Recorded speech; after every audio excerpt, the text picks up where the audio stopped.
Hi all, it's me Adarsh. Welcome back to Malabar Trader. അപ്പോൾ ഈ video ശരിക്കും ഞാൻ തൊട്ട് മുന്നേ ചെയ്തൊരു വീഡിയോൻ്റെ സെക്കൻഡ് പാർട്ടാണ്. ആ വീഡിയോയിൽ ഞാൻ റിച്ചാർഡ് ഡെന്നിസ് പറഞ്ഞൊരു ട്രേഡറെ കുറിച്ചാണ് പറഞ്ഞത്. ഈ വീഡിയോയിൽ നമ്മൾ നോക്കാൻ പോകുന്നത് റിച്ചാർഡ് ഡെന്നിസ് ട്രേഡിങ്ങിനെ കുറിച്ച് ഒന്നും അറിയാത്ത കുറച്ച് ആൾക്കാരെ ഹയർ ചെയ്തിട്ട് ഓരെ കൊണ്ട് ട്രേഡ് ചെയ്യിപ്പിച്ച് ഹ്യൂജ് പ്രോഫിറ്റ് ഉണ്ടാക്കിയൊരു കഥയാണ്. കറക്റ്റായി പറയുകയാണെന്നുണ്ടെങ്കിൽ $175 മില്യൺ ഓരെ കൊണ്ട് ട്രേഡ് ചെയ്യിപ്പിച്ചിട്ട് ഉണ്ടാക്കിയ പ്രോഫിറ്റ് എന്ന് പറഞ്ഞത്. അപ്പോൾ നമ്മളിവിടെ പല ആൾക്കാരും തലകുത്തി നിന്ന് ഏതൊക്കെ സ്ട്രാറ്റജി എങ്ങനെയൊക്കെ യൂസ് ചെയ്തിട്ടും പ്രോഫിറ്റബിൾ ആവുന്നില്ല. ആ സമയത്താണ് ഡെന്നിസ് അവിടെ ട്രേഡിങ്ങിനെ കുറിച്ച് ഒന്നും അറിയാത്ത, ബേസിക്സ് പോലും അറിയാത്ത കുറച്ച് ആൾക്കാരെ ഹയർ ചെയ്തിട്ട് ഓരെ മൂപ്പര് ട്രെയിൻ ചെയ്തെടുത്തിട്ട് ഓരെ കൊണ്ട് ട്രേഡ് ചെയ്യിപ്പിച്ച് പൈസ ഉണ്ടാക്കുന്നത്. അപ്പോൾ അതെങ്ങനെയാണെന്ന് അറിഞ്ഞു കഴിഞ്ഞാൽ, അതായത് നമ്മളിപ്പോൾ ചെയ്യുന്നതിൽ നിന്ന് എന്തൊക്കെ കാര്യങ്ങളാണ് ഡിഫറെൻ്റ് ആയിട്ട് ചെയ്തത്, എന്തൊക്കെ വ്യത്യാസങ്ങളാണ് വരുത്തിയത്, ഓര് യൂസ് ചെയ്ത മെയിൻ റൂൾസ് കാര്യങ്ങൾ, അങ്ങനെയുള്ള കുറച്ച് ടിപ്സും കാര്യങ്ങളൊക്കെ നമുക്ക് അറിയാൻ പറ്റുകയാണെന്നുണ്ടെങ്കിൽ നമ്മളെ ട്രേഡിംഗ് സ്റ്റൈലിൽ നമുക്കത് യൂസ് ചെയ്യാൻ പറ്റും. അങ്ങനെ യൂസ് ചെയ്യുകയാണെന്നുണ്ടെങ്കിൽ ജസ്റ്റ് ചിന്തിച്ച് നോക്കിയാൽ ആ സംഭവം നമ്മൾ യൂസ് ചെയ്താൽ എന്തായാലും 100% ഗ്യാരണ്ടിയാണ് നമ്മളെ ട്രേഡിംഗ് സ്റ്റൈലിൽ ഇമ്പ്രൂവ്മെൻറ്റ് ഉണ്ടാകും. ഒറ്റയടിക്ക് പ്രോഫിറ്റബിൾ ആവുന്നതില്ല, പക്ഷെ അത് ഇൻക്ലൂഡ് ചെയ്യുകയാണെന്നുണ്ടെങ്കിൽ നമ്മുടെ ട്രേഡിംഗ് സ്റ്റൈലിലേക്ക് ആ കാര്യങ്ങളൊക്കെ കൊണ്ടുവരികയാണെന്നുണ്ടെങ്കിൽ നമ്മളെ ട്രേഡിങ് ഇമ്പ്രൂവ് ആവുന്നുള്ളത് 100% ഗ്യാരണ്ടി ആയിട്ടുള്ള സംഭവമാണ്. അപ്പോൾ നമുക്ക് നേരെ വീഡിയോയിൽ എടുക്കാം. അത് ആ കാര്യങ്ങളൊക്കെ എന്തൊക്കെയാണ് ഒരു യൂസ് ചെയ്തുള്ള സംഭവങ്ങളൊക്കെ നമുക്ക് ഡീറ്റെയിൽ ആയിട്ട് നോക്കി നോക്കാം.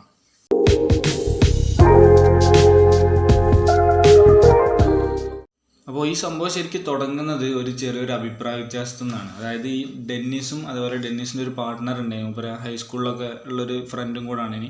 അപ്പോൾ ഈ പാർട്ട്ണറും ഡെന്നിസും തമ്മിൽ ചെറിയൊരു അഭിപ്രായ വ്യത്യാസം ഉണ്ടായി. എന്താണെന്ന് വെച്ചാൽ ഡെന്നിസ് പറഞ്ഞ് നമുക്കിങ്ങനെ നമ്മളിപ്പോൾ ചെയ്ത് പ്രോഫിറ്റബിൾ ആക്കിയ സ്ട്രാറ്റജി നമുക്ക് ബാക്കിയുള്ളവർക്കും പഠിപ്പിച്ചു കൊടുക്കാനും പറ്റും. അതായത് ഒന്നും അറിയാത്ത ഒരാൾക്ക് വരെ നമുക്ക് ഈ സാധനം ഒരു സെറ്റ് ഓഫ് റൂൾസ് ആയിട്ട് മാറ്റിയിട്ട് ആ റൂൾസ് അവർക്ക് പഠിപ്പിച്ചു കൊടുത്തു കഴിഞ്ഞാൽ ഓർക്കും ഇത് വെച്ച് പ്രോഫിറ്റ് ഉണ്ടാകാൻ കഴിയുമെന്ന് ഡെന്നിസ് പറഞ്ഞു. പക്ഷേ ആ മറ്റേ തൊട്ടപ്പുറത്ത് നിന്ന് പാർട്ട്ണർ പറഞ്ഞ് അത് നടക്കൂല. ഈ ട്രേഡിംഗ് എന്ന് പറഞ്ഞ സ്കില്ല് നമ്മളൊരു ഇൻഡ്യൂഷൻ്റെ പുറത്തൊക്കെ എടുക്കുകയാണ്. അത് നമുക്ക് മാത്രം ഉണ്ടാകും, നമ്മളെ എക്സ്പീരിയൻസ് ഇതെന്നൊക്കെ നമ്മുടെ ഉള്ളിൽ നിന്ന് തോന്നുന്ന ഒരു സ്കില്ലാണ്. അതല്ലാതെ ഇതൊരു സെറ്റ് ഓഫ് റൂൾസ് ആക്കി എഴുതി വെച്ചിട്ട് അത് വേറൊരാൾക്ക് ഇതൊരിക്കലും ചെയ്യാൻ കഴിയില്ല എന്നുള്ള രീതിയിൽ പാർട്ട്ണർ പറഞ്ഞു. സോ ആ ഒരു ക്ലാഷിൽ നിന്ന് അതിനൊരു ഉത്തരം കിട്ടാൻ വേണ്ടിയിട്ടാണ് ഇവർ ഈ ഒരു പരിപാടി തുടങ്ങിയത്. അപ്പോൾ അതിന് ഉത്തരം കിട്ടാൻ വേണ്ടി ഒരു ചെയ്തത് എന്താ വെച്ചാൽ ഒന്നും അറിയാം, ഒരു ചെയ്ത സ്ട്രാറ്റജി ആദ്യം ഒരു സെറ്റ് ഓഫ് റൂൾസ് ആക്കി എഴുതി മാറ്റി. ഒരു ചെയ്തിട്ട് പ്രോഫിറ്റബിൾ ആയ ഒരു സ്ട്രാറ്റജിയാണ്. അപ്പോൾ ആ സ്ട്രാറ്റജി ആദ്യം ഒരു റൂൾസ് ആക്കി എഴുതി മാറ്റി. എന്നിട്ട് കുറച്ച് ആൾക്കാർ ട്രേഡിങ്ങിനെ കുറിച്ച് ഒന്നും അറിയാത്ത കുറച്ച് ആൾക്കാരെ ഹയർ ചെയ്തിട്ട് ടർട്ടിൽ ട്രേഡേഴ്സ് എന്നുള്ളൊരു പേരൊക്കെ കൊടുത്തിട്ട് ഓരെ കൊണ്ട് ട്രേഡ് ചെയ്യിപ്പിക്കുകയാണ് ചെയ്തത്. ഈ റൂൾസും കാര്യങ്ങളൊക്കെ അവർക്ക് പഠിപ്പിച്ച് കൊടുത്തിട്ട് ചെയ്യിക്കുകയാണ് ചെയ്തത്. അപ്പോൾ അങ്ങനെ ചെയ്ത സമയത്ത് ഇവരെ കൊണ്ട് ഏറ്റവും ഇമ്പോർട്ടൻ്റ് ആയിട്ട് ചെയ്യിപ്പിച്ച കുറച്ച് റൂൾസ് എന്തൊക്കെയാണെന്നുള്ളത് നമുക്ക് നോക്കി നോക്കാം.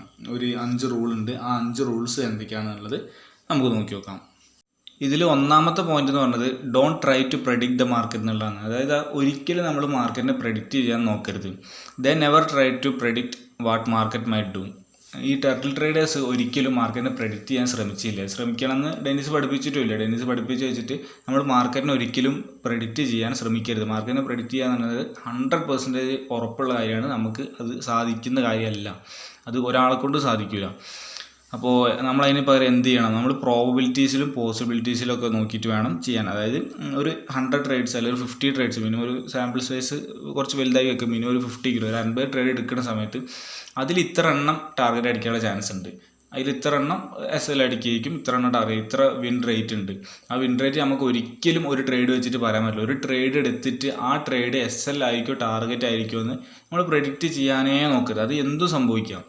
SL ആവാം, ടാർഗറ്റ് ആവാം, മാർക്കറ്റ് മേലേക്കുവോ താഴേക്കുവോ, SL അടിച്ചിട്ട് ടാർഗറ്റിലേക്ക് പോകാം, അല്ലെങ്കിൽ ടാർഗറ്റ് തൊട്ടടുത്ത് തിരിഞ്ഞു വന്ന് SL അടിക്കുക. അങ്ങനെ മാർക്കറ്റിൽ എന്ത് വേണം സംഭവിക്കാം. മാർക്കറ്റിനെ നമ്മൾ ഒരിക്കലും പ്രെഡിക്റ്റ് ചെയ്യാൻ നിൽക്കരുത്. ഈ ടർട്ടിൽ ട്രേഡേഴ്സിൻ്റെ കാര്യത്തിലാണെങ്കിൽ ഓർക്ക് they had absolutely no faith in their ability to predict the market.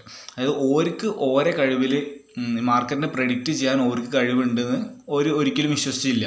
നമ്മളെ ഇപ്പോൾ ട്രേഡിംഗ് ഒക്കെ സ്റ്റാർട്ട് ചെയ്ത് വരുന്ന ഒരാളെ സംബന്ധിച്ച് അയാൾ എന്തായിരിക്കും ചിന്തിക്കുക, എനിക്ക് മാർക്കറ്റ് നല്ല രീതിയിൽ പ്രെഡിക്റ്റ് ചെയ്യാൻ കഴിയണം, മാർക്കറ്റ് അങ്ങോട്ട് പോവുക എന്നുള്ളതൊക്കെ മനസ്സിലാക്കിയാലാണ് നമുക്ക് ട്രേഡിങ്ങിൽ പ്രോഫിറ്റബിൾ ആവാൻ പറ്റുക ആയിരിക്കും എല്ലാവരും ചിന്തിക്കുക. പക്ഷെ അങ്ങനത്തെ ഒരു സംഭവം ഇല്ല മാർക്കറ്റിൽ. മാർക്കറ്റ് പ്രെഡിക്ഷൻ എന്നൊരു സംഭവം ഇല്ല.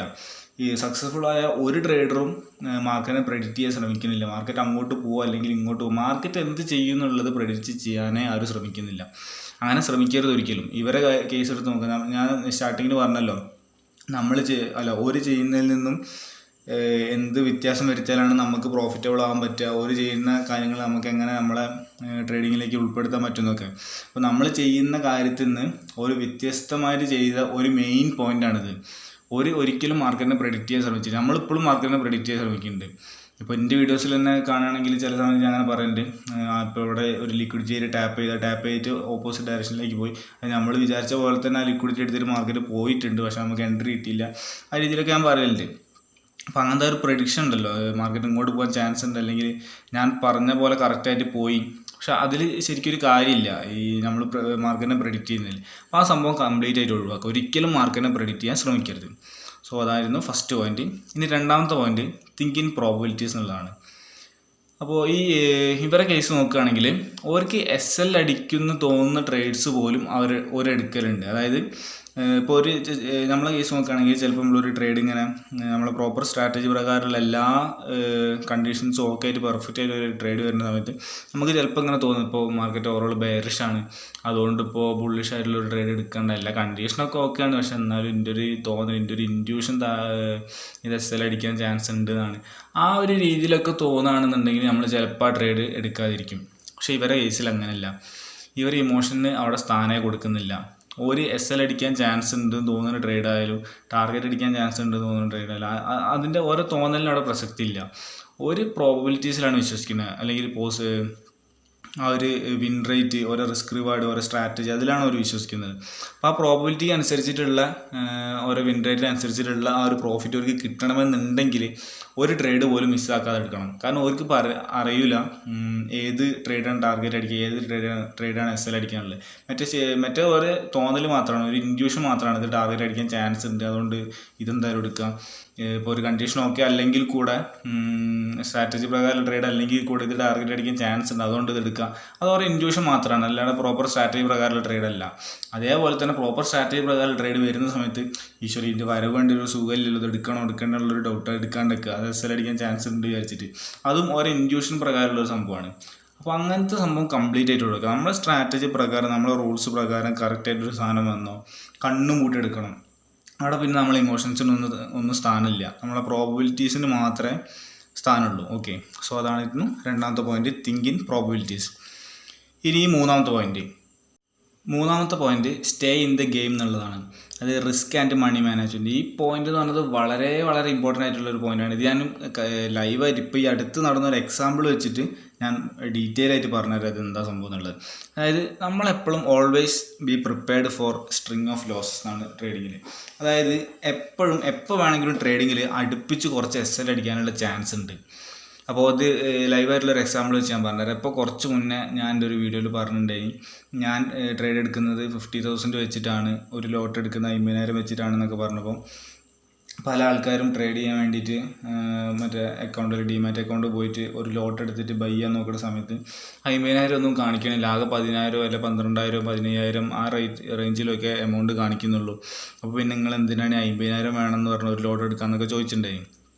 അപ്പോൾ അതിനുള്ള കാരണം എന്താണെന്ന് വെച്ചിട്ടുണ്ടെങ്കിൽ, ഞാനിപ്പോൾ ഈ 50,000 വെച്ച് ട്രേഡ് എടുക്കുന്ന സമയത്ത് ശരിക്കും എനിക്ക് ഡിപ്ലോയ് ചെയ്യേണ്ട ആവശ്യം ആകെ 10,000 20,000 ഓരോ പ്രീമിയം എത്രയാണോ അതിനനുസരിച്ചിട്ടായിരിക്കും ആവശ്യം വരിക. അതായത് ഇപ്പോൾ ഒരു ലോട്ട് എന്ന് പറഞ്ഞാൽ 75 ക്വാണ്ടിറ്റി ആയിരിക്കും ഉണ്ടാവുക. ഒരു ലോട്ട് 75 ക്വാണ്ടിറ്റിയാണ്. അതിൽ പ്രീമിയം ഞാൻ എടുക്കുന്നത് ATM ആണ്. ATMന് ഏകദേശം ഒരു 150 100 ആ റേഞ്ചിലൊക്കെ ആയിരിക്കും. ഇപ്പോൾ എക്സ്പയറി ഡേ എന്നാണെങ്കിൽ ഒരു 80 രൂപ 90 രൂപ ആ റേഞ്ചിലൊക്കെ ആയിരിക്കും. എക്സ്പയറി ഡേ കഴിയുന്ന വെള്ളിയാഴ്ച കാണുന്നുണ്ടെങ്കിൽ മാക്സിമം ഒരു 180 190, ഇനി മാക്സിമം ഒരു 200 വെച്ച് കൂട്ടുകയാണെന്ന് വിചാരിക്കാം. നമ്മൾ മാക്സിമം 200 വരെയൊക്കെ പോകുമായിരിക്കും പ്രീമിയം. അപ്പോൾ 200 വരികയാണെന്നുണ്ടെങ്കിൽ എനിക്ക് ഡിപ്ലോയ് ചെയ്യേണ്ട ആവശ്യം ഉണ്ടാവുക 75 × 200. 75 ക്വാണ്ടിറ്റി 200 രൂപ ഉള്ള സാധനം മേടിക്കാൻ 75 × 200 15,000 റുപ്പീസ് ആയിരിക്കും എനിക്ക് ആവശ്യം വരിക. അതായത് എനിക്ക് ഡിപ്ലോയ് ചെയ്യാൻ, എനിക്ക് ട്രേഡ് എടുക്കാൻ ആകെ ആവശ്യമുള്ളത് 15,000 ആണ്. പക്ഷേ ഞാൻ വെക്കുന്ന ക്യാപിറ്റൽ എന്ന് പറഞ്ഞത് ഒരു ലോട്ടിന് 75 ക്വാണ്ടിറ്റി എടുക്കാൻ വേണ്ടി ഞാൻ വെക്കുന്നത് 50,000 റുപ്പീസാണ്. അപ്പോൾ 50,000 മൈനസ് 15,000 ചെയ്യുകയാണെങ്കിൽ 35,000 റുപ്പീസ് എക്സ്ട്രാ ഞാൻ വെക്കുന്നുണ്ട്. ആകെ 15,000 രൂപ മതി, പക്ഷേ ഞാൻ 35,000 രൂപ എക്സ്ട്രാ വെച്ചിട്ട് ടോട്ടൽ 50,000 രൂപ വെച്ചിട്ടാണ് ഞാൻ ട്രേഡ് എടുക്കുന്നത്. അതെന്തിനാന്ന് വെച്ചാൽ ഈ 35,000 എന്ന് പറഞ്ഞത് ഒരു റിസർവ് ഫണ്ടാണ്. ഈ ഫണ്ട് ഇല്ലയെന്ന് വിചാരിക്കും. ഈ 35,000 ഇല്ലാണ്ട് നമ്മൾ ജസ്റ്റ് ഒരു 15,000 വെച്ചിട്ടാണ് ട്രേഡ് ചെയ്യാൻ സ്റ്റാർട്ട് ചെയ്യുന്നത് വിചാരിക്കാം. നമ്മളിപ്പോൾ നമ്മുടെ സ്ട്രാറ്റജി ഫോർ എക്സാമ്പിൾ പറയുകയാണെങ്കിൽ ഇപ്പോൾ ഒരു 1:5 ആണ് എടുക്കുന്നത്. ഒരു ട്രേഡ് SL അടിച്ചാൽ 1,000 രൂപ പോകും. അല്ലെങ്കിൽ ഇപ്പോൾ അല്ല വേണ്ട എൻ്റെ കേസിന് പറയും. എൻ്റെ കേസിലാണെങ്കിൽ ഒരു ട്രേഡ് SL അടിച്ചാൽ ഏകദേശം ഒരു 500 രൂപ ആയിരിക്കും പോവാം. ടാർഗറ്റ് അടിക്കുകയാണെങ്കിൽ അതിൻ്റെ നേരെ 4 ടൈംസ്, കറക്റ്റ് പറഞ്ഞാൽ 450ഉം 4500 ആയിരിക്കും, അല്ല 450ഉം 2250 ആയിരിക്കും വരിക. 1:5 ആണല്ലോ.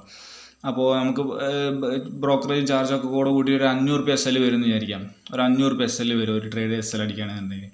അങ്ങനെയാണെങ്കിൽ ഈ 15000 രൂപ കറക്റ്റ് 15,000 വെച്ചിട്ട് നമ്മൾ ട്രേഡ് ചെയ്യാൻ തുടങ്ങിയാൽ ഒരു SL അടിച്ചാൽ എത്രയായി? ആ ക്യാപിറ്റൽ 15000 കുറഞ്ഞിട്ട് 14,500 ആവും. ആ 14,500 ആയി കഴിഞ്ഞാൽ പിന്നെ അടുത്ത ട്രേഡ് നമുക്ക് എടുക്കാൻ കഴിയുമോ? എടുക്കാൻ കഴിയില്ല. കാരണം എന്താ, 15000 രൂപ ക്യാപിറ്റൽ ഉണ്ടെങ്കിൽ എടുക്കാൻ കഴിയുള്ളൂ. അപ്പോൾ നമ്മൾ 500 രൂപ വേറെ അവിടെ നിന്ന് എടുത്തിടേണ്ടി വരും, ആ SL അടിച്ച പൈസ. അങ്ങനെ ആകുമ്പോൾ നമ്മൾ അടുത്ത ട്രേഡ് എടുക്കാൻ കഴിയും. ഇനിയിപ്പോൾ അടുത്ത ട്രേഡ് എടുക്കുന്ന സമയത്ത് പ്രീമിയം ലേശം കുറഞ്ഞായിരിക്കും, 200 ലേശം കുറഞ്ഞൊക്കെ വന്നായിരിക്കാം. അങ്ങനെയാണെങ്കിൽ ഒരു 2-3 ട്രേഡൊക്കെ നമുക്ക് എടുക്കാൻ കഴിയും. പക്ഷെ അടുപ്പിച്ച് ഒരു 3-4 ട്രേഡ്, ഒരു 5 ട്രേഡൊക്കെ അടുപ്പിച്ച് SL അടിച്ചാൽ 5×500 ഒരു 2500 രൂപ അങ്ങോട്ട് പോയി. അങ്ങനെ 2500 രൂപ അങ്ങോട്ട് പോയി കഴിഞ്ഞാൽ ഈ 15000 ക്യാപിറ്റലുള്ള 12500 ആവും. ആ 12500 വെച്ചിട്ട് നമുക്ക് പിന്നെ മുന്നോട്ട് ട്രേഡ് എടുക്കാൻ കഴിയില്ല. അപ്പോൾ നമ്മളെ സ്ട്രാറ്റജി ഒക്കെ അവിടെ പോകും. ചിലപ്പോൾ 5 ട്രേഡ് SL അടിച്ചിട്ട് 6ാമത്തെ ട്രേഡ് ആയിരിക്കും ടാർഗറ്റ് അടിക്കേണ്ടി വരിക. ആ 6ാമത്തെ ട്രേഡ് നമുക്ക് എടുക്കാൻ കഴിയില്ല. അതുകൊണ്ട് നമ്മൾ ട്രേഡ് എടുക്കുന്ന സമയത്ത് കുറച്ച് റിസർവ് ഫണ്ടാക്കി മാറ്റി വെക്കണം. ഇപ്പോൾ 15000-ന് പകരം നമ്മളൊരു 20,000 വെച്ചിട്ടാണ് ട്രേഡ് ചെയ്ത് വിചാരിക്കാം. അങ്ങനെയാണെങ്കിൽ 20,000 വെച്ചിട്ടാണെങ്കിൽ ഒരു 5,000 രൂപ അവിടെ റിസർവ് ഫണ്ട് ഉണ്ടാവും. ആ 5,000 രൂപയിൽ 5,000 വരെ നമ്മൾക്ക് SL അടിച്ചാൽ പ്രശ്നമില്ല. ഒരു ട്രേഡ് SL അടിച്ച് 500 പോയി, അടുത്ത SL അടിച്ച് 1000 പോയി, അടുത്ത SL അടിച്ച് 1500 ആയി, അടുത്ത SL അടിച്ച് അങ്ങനെ പോയി 5000 വരെ, അതായത് 10 ട്രേഡ് SL അടിച്ചാൽ നമുക്ക് വിഷയമില്ല. 11ാമത്തെ ട്രേഡ് നമുക്ക് എടുക്കാൻ കഴിയും. അതിൽ ടാർഗറ്റ് വരികയാണെങ്കിൽ ആ ടാർഗറ്റ് നമുക്ക് കിട്ടുകയും ചെയ്യും. സോ ഞാനിപ്പോൾ വെക്കുന്നത് 35,000 ക്യാപിറ്റൽ എക്സ്ട്രാ വെക്കുന്നത്, റിസർവ് ഫണ്ട് പോലെ വെക്കുന്നത്.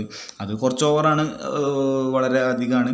പക്ഷേ എത്രത്തോളം റിസർവ് ഫണ്ട് അധികം വെക്കുന്നു അത്രത്തോളം നമുക്ക് ട്രേഡിങ്ങിൽ കോൺഫിഡൻസ് ഉണ്ടാവും, നമ്മൾ ഇമോഷനെ തീരെ ബാധിക്കില്ല. അങ്ങനെയൊക്കെയാണ്. അതുകൊണ്ടാണ് ഞാൻ വല്ലാണ്ട് കൂട്ടി വെക്കുന്നത്. ഇപ്പോൾ ഈ 35,000 വെക്കുമ്പോൾ എന്താണെന്ന് വെച്ചാൽ ഒരു ട്രേഡിൽ എൻ്റെ SL 500 രൂപയാണ്. 35,000/500 ചെയ്യുകയാണെങ്കിൽ 70 ആയിരിക്കും നമുക്ക് കിട്ടുന്നത്. അതായത് 70 ട്രേഡ് SL അടിച്ചാലേ ഉള്ളൂ 35,000 രൂപയ്ക്ക് ലോസ് വരുള്ളൂ. അങ്ങനെ 35,000 രൂപ ലോസ് വന്നാലേ ഉള്ളൂ എൻ്റെ 50,000 ഉള്ള ക്യാപിറ്റൽ കുറഞ്ഞിട്ട് 15,000 രൂപ ആയിട്ട് 15,000-ലേക്കും താഴേക്ക് പോയിട്ട് എനിക്ക് ട്രേഡ് എടുക്കാൻ പറ്റാത്തൊരു സിറ്റുവേഷനിലേ വരുള്ളൂ. സോ എൻ്റെ സ്ട്രാറ്റജി പ്രകാരം ഇത്രയും വലിയൊരു losing streak, 70 trade continuous SL അടിക്കുക പറഞ്ഞാൽ അത്രയും വലിയൊരു ലോസിങ് സ്ട്രീക്കാണ്. അപ്പോൾ അത്രയും വലിയൊരു ലോസിങ് സ്ട്രീക്ക് വന്നാൽ പോലും എനിക്ക് പിടിച്ചു നിൽക്കാൻ പറ്റും. അതെന്തുകൊണ്ടാണ് വരുന്നത്? ഇത്രയും വലിയൊരു റിസർവ് ഫണ്ട് ഉള്ളതുകൊണ്ടാണ്. സോ അതാണ് ഞാൻ നേരത്തെ പറഞ്ഞത്. ഇത് വളരെ ഇമ്പോർട്ടൻ്റ് ആയിട്ടുള്ളൊരു പോയിൻ്റാണ്. Stay in the game. Risk and money management എന്ന് പറഞ്ഞത് വളരെ ഇമ്പോർട്ടൻ്റ് ആയിട്ടുള്ളൊരു പോയിൻ്റാണ്. ഇത് ചെയ്യാതെ ഈ ഒരു റിസർവ് ഫണ്ട് കാര്യങ്ങളൊന്നും വെക്കാതെ ഒരു money management, proper risk and money management ഇല്ലാതെ ട്രേഡിങ്ങിൽ വന്നു കഴിഞ്ഞാൽ പണിവാളും, നമുക്ക് പിടിച്ചു നിൽക്കാൻ കഴിയില്ല, വളരെ ബുദ്ധിമുട്ടായിരിക്കും. ചിലപ്പോൾ ഒരു 10-20 ട്രേഡ് കഴിഞ്ഞിട്ട് അടുത്തൊരു 5 ട്രേഡ് ആയിരിക്കും അടുപ്പിച്ച് ടാർഗറ്റ് അടിക്കാനുള്ളത്. 10-20 ട്രേഡ് അടുപ്പിച്ച് SL അടിച്ചിട്ടായിരിക്കും പിന്നെ ആയിരിക്കും ഇപ്പോൾ നമുക്ക് ടാർഗറ്റ് വരാനുള്ളത്. അപ്പോൾ ആ പിന്നീട് വരുന്ന ടാർഗറ്റ് നമുക്ക് പ്രോപ്പറായിട്ട് കിട്ടണം എന്നുണ്ടെങ്കിൽ ഈ 10 ട്രേഡ് SL അടിച്ചാൽ നമുക്ക് ട്രേഡിങ്ങിൽ സ്റ്റേ ഇൻ ദ ഗെയിം, അതാണ് സ്റ്റേ ഇൻ ദ ഗെയിം, അവിടെ പിടിച്ച് നിൽക്കാൻ പറ്റണം. അതുകൊണ്ട് എപ്പോഴും always be prepared for string of losses, always. Okay, so അതാണ് 3ാമത്തെ പോയിന്റ്. ഇനി നമുക്ക് 4ാമത്തെ പോയിന്റ് എടുക്കാം. 4ാമത്തെ പോയിന്റ് പറഞ്ഞത് ബി കൺസിസ്റ്റൻ്റ് എന്നുള്ളതാണ്. അപ്പോൾ ഇതിൽ ഡെന്നിസിൻ്റെ കാര്യത്തിൽ ഒരു ചെറിയൊരു പോയിന്റ് ഉണ്ട്, ഞാൻ അവിടെ ജസ്റ്റ് ഒന്ന് വായിച്ചുതരാം. Dennis would look more favourably on trades faithfully executed that incurred losses than on trades we should have taken but did not, even if that avoided losses. അതിൻ്റെ മീനിങ് എന്താ വെച്ചാൽ ഡെന്നിസ് കൂടുതൽ ഇഷ്ടപ്പെടുക അല്ലെങ്കിൽ കൂടുതൽ ഫേവറബിൾ ആയിട്ട് കാണുന്ന ട്രേഡ്സ്, അല്ലെങ്കിൽ ട്രേഡർ എന്ന് പറഞ്ഞാൽ എങ്ങനെയുള്ള ട്രേഡേഴ്സ് എന്ന് വെച്ചാൽ, എങ്ങനെയുള്ള ട്രേഡ്സ് എടുക്കുന്ന ട്രേഡേഴ്സ് എന്ന് വെച്ചാൽ trades faithfully executed that incurred losses. അതായത് ലോസ് അടിച്ച ട്രേഡായാലും കുഴപ്പമില്ല. ഇപ്പോൾ ഒരു 2 ട്രേഡർ ഉണ്ട് വിചാരിക്കുക. ഒരു ട്രേഡർ ഒരു പ്രോപ്പറായിട്ടുള്ളൊരു എൻട്രി വന്ന് എല്ലാ റൂൾസും കറക്റ്റായിട്ട് വന്നിട്ടുള്ള ഒരു എൻട്രി, പ്രോപ്പറായിട്ടുള്ള ഒരു എൻട്രി വന്ന് 2 ആൾ മുന്നിലും ആ പ്രോപ്പർ എൻട്രി അങ്ങോട്ട് വന്ന് അതിലൊരാൾ എന്ത് ചെയ്ത് ആ ട്രേഡ് എടുത്ത്, കണ്ണും പൂട്ടിയ ട്രേഡാണ് എടുത്ത്. മറ്റാൾ എന്ത് ചെയ്ത് ആ ട്രേഡ് എനിക്ക് തോന്നണില്ല ടാർഗറ്റ് അടിക്കുന്നുള്ള ഒരു ഇൻറ്റ്യൂഷൻ്റെ പുറത്ത് ആ ട്രേഡ് എടുത്തില്ല. അതായത് റൂള് അവിടെ തെറ്റിച്ച്, റൂള് പ്രകാരം അവിടെ ട്രേഡ് എടുക്കണം, പക്ഷെ മറ്റാൾ റൂള് തെറ്റിച്ച്, ഒരാൾ പ്രോപ്പറായിട്ട് റൂള് പ്രകാരം അവിടെ എടുത്ത് മറ്റാൾ അവിടെ എടുത്തില്ല. അപ്പോൾ ഈ 2 ആളുകളിൽ ആ ട്രേഡ് എന്നിട്ട് SL അടിക്കുകയും ചെയ്ത് വിചാരിക്കും. ആ ട്രേഡ് SL അടിച്ചു, അപ്പോൾ ഈ ട്രേഡ് എടുത്ത ആൾക്ക് ഒരു ലോസ് വന്ന് മറ്റാൾക്ക് ലോസ് വന്നില്ല. പക്ഷേ ഡെന്നിസിൻ്റെ കണ്ണിൽ ഈ ടർട്ടിൽ ട്രേഡേഴ്സിൻ്റെ നിയമപ്രകാരം ഈ ലോസ് വന്ന ആളാണ് നല്ല ആൾ, നല്ല ട്രേഡർ എന്നുള്ള രീതിയിൽ നോക്കുമ്പോൾ ഈ ലോസ് വന്ന ട്രേഡറാണ് നല്ല ട്രേഡർ. മറ്റേ ട്രേഡ് എടുക്കാതെ നോക്കിയിരുന്നിട്ട് ആ ലോസ് മിസ്സായി എനിക്ക് ലോസ് വന്നില്ല എന്നുള്ള രീതിയിൽ മൈൻഡ് സെറ്റിൽ ഇരിക്കുന്ന ആൾ ഒരു പുവർ മൈൻഡ് സെറ്റുള്ള ട്രേഡറാണ്. ആ ട്രേഡർ ട്രേഡിങ്ങിൽ വിജയിക്കില്ല. പുറത്ത് നോക്കുന്ന സമയത്ത് ഒറ്റ നോട്ടത്തിൽ നോക്കുമ്പോൾ അതാണ് നല്ല ട്രേഡർ നമുക്ക് തോന്നും. കാരണം ആ ട്രേഡർക്ക് ലോസ് വന്നില്ല, മറ്റേക്കാണ് ലോസ് വന്നത്. പക്ഷേ ട്രേഡിങ്ങിലേക്ക് വരുന്ന സമയത്ത് ബാക്കി ബിസിനസ് പോലെയല്ല, ആ ഒരു ലോസ് നമ്മൾ എടുക്കേണ്ട ലോസാണ്. ആ ലോസ് നമ്മൾ എടുക്കുകയാണെങ്കിലേ ഉള്ളൂ നമ്മൾ ഇമോഷൻസും കാര്യങ്ങളും എല്ലാം റെഡി ആക്കിയിട്ട് ബാക്കി പ്രോഫിറ്റ്സും ഇതേപോലെ നമുക്ക് എടുക്കാൻ പറ്റുള്ളൂ. ആ ലോസ് അവോയ്ഡ് ചെയ്യുന്ന ആളാണെന്നുണ്ടെങ്കിൽ അപ്പുറത്ത് 2-3 ട്രേഡ് അവോയ്ഡ് ചെയ്യുമ്പോൾ ചിലപ്പോൾ അതിൽ പ്രോഫിറ്റും അങ്ങനെ പോയി പോകും. അപ്പോൾ ഒരു വലിയൊരു ഹ്യൂജ് പ്രോഫിറ്റൊക്കെ അങ്ങോട്ട് പോയി കഴിഞ്ഞാൽ പിന്നെ ഈ ലോസ് പോയതൊന്നും ഒരു വിഷയമായിരിക്കില്ല. അപ്പോൾ ഇനിയിപ്പോൾ അടുത്തൊരു ട്രേഡ് വരുന്ന സമയത്ത് ചിലപ്പം ഈ കറക്റ്റായിട്ട് ഫോളോ ചെയ്ത ആൾ ആ ട്രേഡ് എടുക്കും, അത് ടാർഗറ്റ് അടിച്ചിട്ടുണ്ടാവും. മറ്റേ ആൾ ചിലപ്പോൾ ഇത് SL അടിക്കാൻ ചാൻസുള്ളതാണ് വിചാരിച്ച് വിട്ടിട്ട് അത് ചിലപ്പോൾ ടാർഗറ്റ് അടിച്ചിട്ടുണ്ടാവും. അപ്പോൾ അയാൾക്ക് മിസ്സായിപ്പോയി.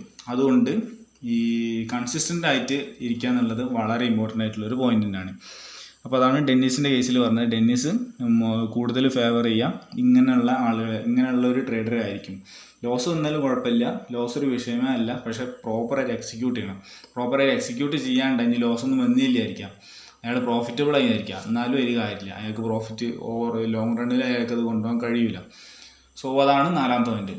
സോ ഞാൻ സ്റ്റാർട്ടിങ്ങിൽ 5 പോയിൻ്റ് എന്നാണ് പറഞ്ഞതുകൊണ്ട്, പക്ഷെ 5 പോയിൻ്റ് ഇല്ല, 4 പോയിൻ്റ് ഉള്ളൂ.